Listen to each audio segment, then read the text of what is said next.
December 10, 1937.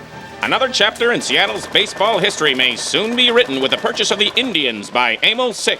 It marks a new era for Seattle baseball. Leo Lassen. The stingy ownership of Bill Klepper left Seattle baseball in ruins. Fans were now faced with a new owner who openly admitted he knew little about running a baseball club. Furthermore, Emil Sick announced he would change the team name to promote his brewery in South Seattle. The team would be called the Seattle Rainiers, a name so unpopular with the press, they continued to call them the Tribe. The Pacific Coast League's Rainiers would be pitted against 7 other teams stretched along the West Coast. Inheriting a club that finished more than 20 games out of first the previous year, Emil Sick had a considerable challenge ahead. My father liked to win, and I think he did very well at hiring people who were very good in the field and who liked to win also. Roscoe Torchy Torrance, a well-known local sports booster, was on board as the Rainiers' executive vice president. To lead the new team, Torchy hired legendary manager Jack Lelevelt. In 1934, Lelevelt had put together a team for Los Angeles considered by many to be the greatest minor league team in history.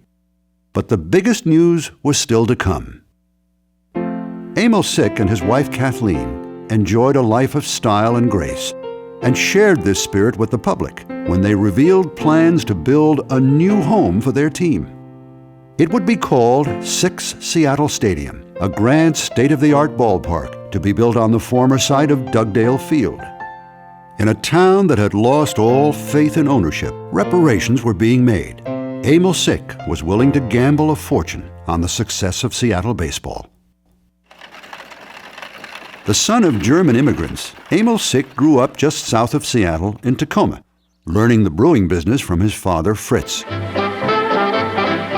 With the end of Prohibition in 1932, the brewing business became one of the few thriving industries during the Great Depression. With profits on the rise, Sick decided to follow the advice of his friend and fellow brewing tycoon, Colonel Jacob Rupert, who had diversified his holdings with a successful operation back east called the New York Yankees. I believe part of it was business, publicity for the brewery. Part of it was for fun. This baseball business is a lot of fun, they tell me, if you have a winning team. I pledge to give Seattle a fine, new, thoroughly modern baseball park and the best baseball possible. Emil Sick. Sick's promise was put in the hands of Torrance and skipper Jack Lelevelt. The duo had to look no further than the backyard of the stadium's construction site. Franklin High School was the home field of Washington's top pitching prospect, an 18-year-old named Fred Hutchinson. He had a reputation even in grade school. It didn't matter what you were doing, be it baseball, be it anything, be it just pitching pennies at a crack. He was a competitor. He did not like to lose, and he didn't like to lose any part of it. Another top prospect was former Indians clubhouse boy Edo Vanni. A Queen Anne High School graduate, Vanni was now in his freshman year as a place kicker at the University of Washington. Jack Lelevelt came to town. I went to dinner with him, and he says, you worked out with our ball club. I like your desire and your ability. He says, I think you got a chance to be a good ball player. He says, we've signed up Freddie Hutchinson, and it would be nice to have another local boy here. With their fresh roster rounded out, the Rainiers kicked off the 1938 season on the road against the San Diego Padres. Cupid Dick shut down the defending PCL champions 4-1. The next day, 18-year-old Fred Hutchinson took the mound for the first time. He didn't last the first inning. In his next start, Hutch showed improvement, but lost again.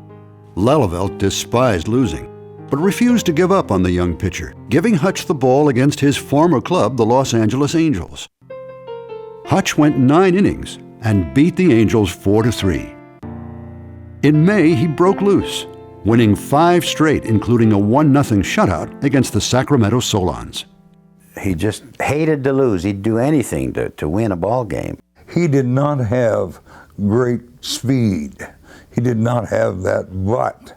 He had immaculate control.